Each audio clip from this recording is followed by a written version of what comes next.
A friend of ours on the Facebook page said that he had a large collection of G.I. Joe action figures and that a few of them had dry rotted rubber bands, or as collectors call them, O-rings, in the figure that had fallen apart, and then the figure was essentially broken.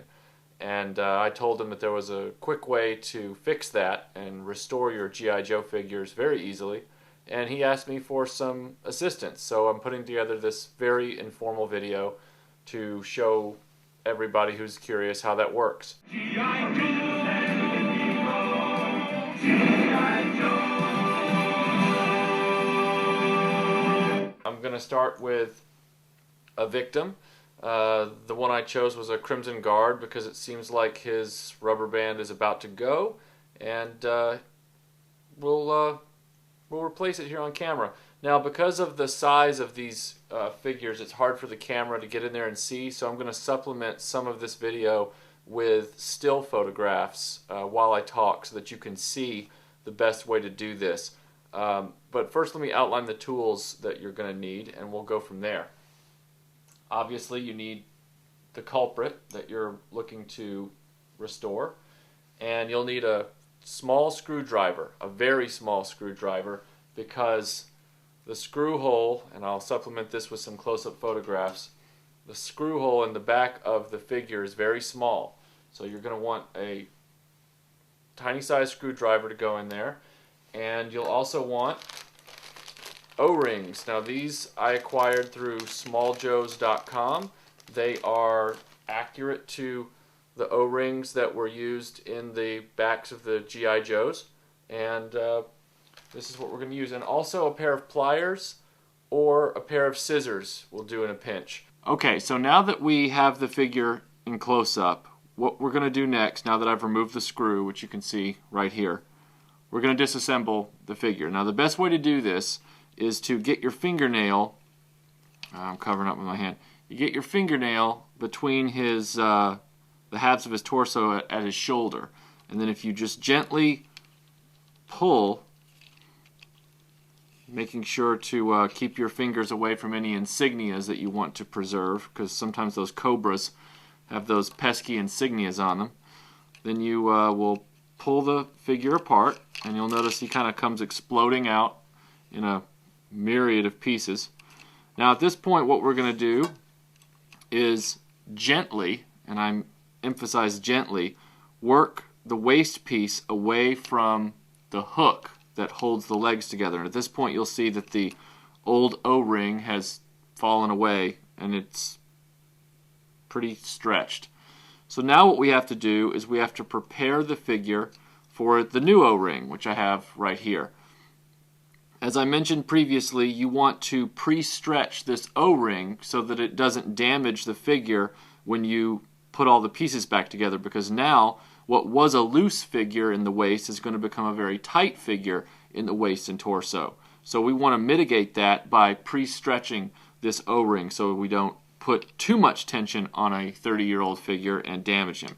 Now I've got a pair of scissors here, which I'm trying to get into the camera because I'm not very good at these sort of close-up shots. Normally you'd use a pair of pliers, but you can use a pair of scissors in a pinch. And the way this works is you will put the O-ring over the scissors at a certain point, and then you will open the scissors and stretch that O-ring as best you can. You don't want to overstretch it because they can snap if you pull them too far. But what you want to do is just kind of give it a little tension and stretch it for maybe 30 seconds to a minute, just to kind of get it loosened up a little bit, because again, we don't want to break the hook inside or damage the action figure in any way.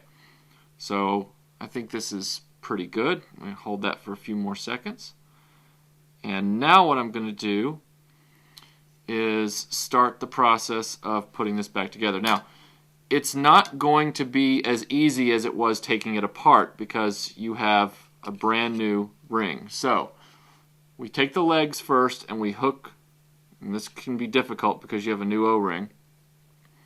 You hook that O-ring on the end of the hook. I'm going to focus here for a minute, trying to get, there you go. Now we have an O-ring on the end of the legs. get your waist piece, and you want to work that waist piece. You thread the O-ring through, and you might have to crimp the O-ring slightly, like this, to get it up through the top.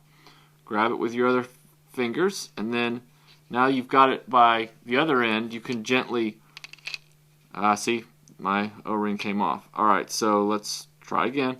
Alright, so now we want to thread the hook through the waist piece while retaining tension on the O-ring. There we go. Now you have a brand new O-ring seated inside the waist piece holding the legs together. Now the first part you want to grab is the back of the torso.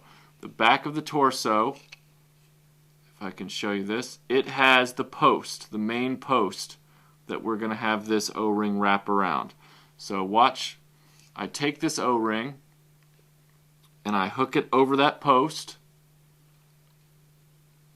and then I want to stretch it slightly so that the O-ring is now seated in the narrower section. There's a narrow cutout at the bottom of the lower torso. You tuck it in there. You make sure it's in good standing. Now, because it's under a certain amount of tension, the torso might want to spring out on you a lot. It might want to pop up on you a lot, but just be patient because, see, did it to me just now. You want to make sure that it's sort of, there's a balance. There's a point of tension where it'll just kind of hold itself. So that's what we want to do, is have it hold itself. All right, so now that we have it held properly, you want to use gravity to your advantage and lay the arms. You position them down so that they're hanging down, sort of like he's a corpse. And you got the arms held down like that so that they won't fall off. Now the head can be a little tricky, especially on the later Joes where the head was a swivel rather than just a side-to-side, because since it's a ball joint, what it likes to do is fall backwards as far as it can. The Crimson Guard seems to be, holding his head there pretty well. So now that you've got him carefully balanced, we take the top torso piece and we gently place it back on top, making sure that we line up the pins. Don't be afraid to push it a little bit, making sure that head stays in place. And at that point, you have, get it in the camera here, you have a repaired Joe. All he needs now is for his screw on the back to be put back in. So let's do that real quick. I have the screw here, and we have our tiny screwdriver. Normally what will happen is, remember to use a fresh screw. You don't want a stripped screw or a rusty screw. Just drop it in there. That should be good. And then we tighten down. Remember, when you're tightening this, the moment you feel tension on the end of the screwdriver, stop. You don't want to over-tighten. You can strip the threads inside, which are made of fragile plastic, or worse, you can strip the screw, or you can break something inside the Joe, which you don't want to do. The way to tell if it's properly tightened is to look at his shoulder joints. If the seam between his torso, front and back torso, if you can get a fingernail in there, then it's probably too loose, because that'll make his head loose. And so you might want to just tighten it by a hair. In some instances, you might want to press them together to get that seam tight and then tighten it down even more at the same time. But in this instance, it looks like he's good to go. I'm just going to give him a once-over and make sure he's okay. Yeah, this one looks good. You can tell that he's got a proper tightness in the screw because his arms, they stay up. They're not too loose. They don't fall back down. So it looks like he's got a new lease on life. Well, that's it. Not much to it beyond that. Some G.I. Joes will be more frustrating than others because of the way they're constructed and the way they're sculpted, but this is the universal method for fixing your Joes. I hope this was helpful, and I wish you speedy recovery on all of your vintage Joes.